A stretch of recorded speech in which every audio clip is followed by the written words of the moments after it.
for our rights is still flawed. But we're navigating those systems in different manners, and we're seeing people across the nation that are across the world that are oppressed really rise up in solidarity, and also in an understanding of shared experience with Ferguson in particular, with having, such acute state-sanctioned violence, like with having the tear gas. That's something that a lot of folks in America that are our age, well, unfortunately, more people now can relate to, right? Because we've seen that response across the country. But a lot of folks still can't relate to that. That's not something that we see. We're oppressed in other ways. Our things are mostly, well, not mostly systemic, but we're seeing a lot of systemic oppression. So it's not really that acute physical violence that people can relate to. But in other countries, they're used to that day in and day out. So when they can turn on their TV and see that happening in America, they draw that instant connection. And you're really seeing people be inspired by the fact that even in a country such as America, where, they think it's easy to go out and get a job and live a posh life, and sometimes it is easy to be ignorant, right? When they're seeing people rise up in that environment, it's lending, strength to their movement to continue what they're doing. Tef, if you can, I'm curious to hear, how do you feel about where things have gone, and how much further would you like to see things go? That's like it's a simplistic question, but it's complicated at the same time. It's hard for me to really gauge where things are going and what's happening, because I live it. Like, it's not a novelty type of thing for me. It's not, I can't, 15-year-old kid that we kind of raised as a village back home named Low Key. He came to me one day and he said, the whole world watched Trayvon Martin. He said, we all watched that, and I could gauge where the situation in Florida was because I was watching it from afar. I can't really gauge where this is at because I live it. I'm there moments after the police officer that was shot in the face the last night. When you see it on CNN, my phone rings until my battery dies. So it's we talk about it from a political stance a lot, but I think that due to the fact that a lot of us are so young, the mental health aspect of it is something that we have to start investigating, because we're in a full-time active resistance against the police. Like, what's going on at home isn't a bunch of people showing up with signs singing Kumbaya and getting a stop sign installed. Like, that very night we could get an assault charge against a police officer. They grab my homeboy. I gotta grab a police officer. I can't just sit there and watch them grab him. They grab my sister. I gotta jump in there.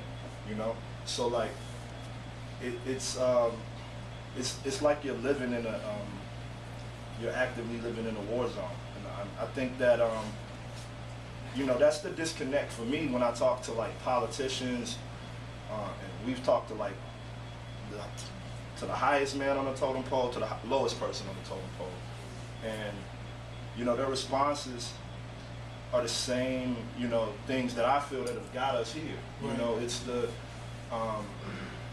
this thing where they want to pacify racism, they want to coddle it, they want to make an excuse for why things are the way that they are.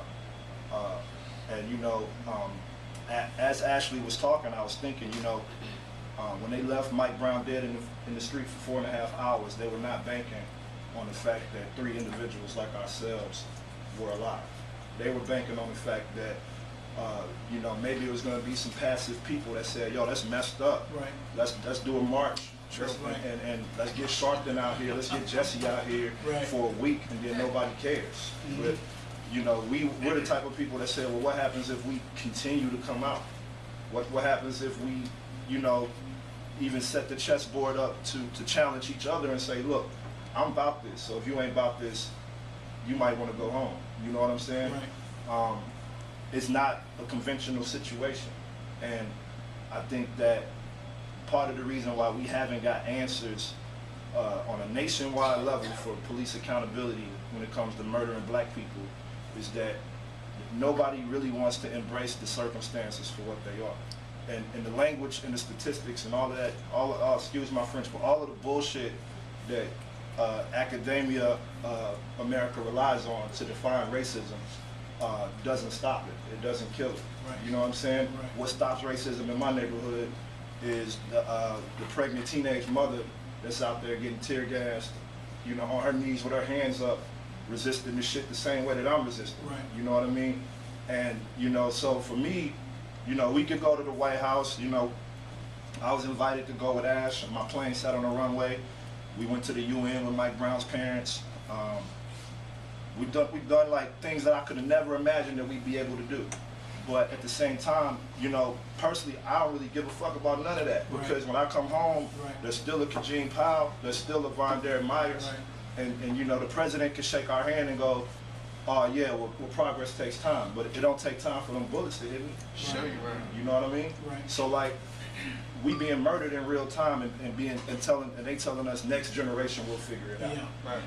Can you? I know you went to Palestine recently. Can you talk about? There was a lot of comparisons made when the tear gas and the police were coming out with the militarized equipment to Gaza. What do you feel about those type of comparisons? I feel that it's spot on. I feel that it's white supremacy. White supremacy is morphed into like this hybrid, demonic, evil, sadistic, psychopathic, maniacal tree that produces nothing but shit that kills and rapes people. And all over the world, that's what you're seeing. You're seeing white supremacy go unchecked. You're seeing people get on TV with suits and ties and scared to call it white supremacy. I ain't scared to call it white supremacy. They not scared to call it white supremacy. Just the very fact that I can sit here at this table at Harvard and say that that's white supremacy. To me, that's progress within itself, but then what? You know what I mean? So like, I mean, like one of the police chief, the county police chief from St. Louis went to Israel and got trained, you know?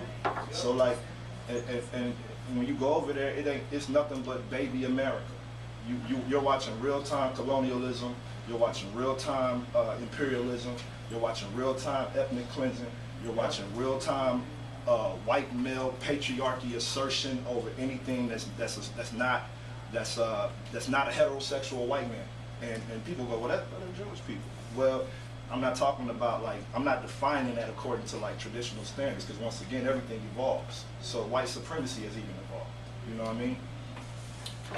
Netta, if you can, we were talking earlier today about some of the changes that are taking place. Like, you know, there were elections recently with aldermen. There's an upcoming election with city council. Are there any things that you feel are making strides in the right direction? Well, first I want to just acknowledge that no matter how much progress we still have 7 dead black people, boys and men in St. Louis, Missouri since August 9th, besides Mike Brown. So like Tuff said, these bullets not stopping. So no matter what progress we see, they're still not killing. They're not stopping to try to even understand or acknowledge that we are people, and it's not okay to kill us. So there was the alderman elections, what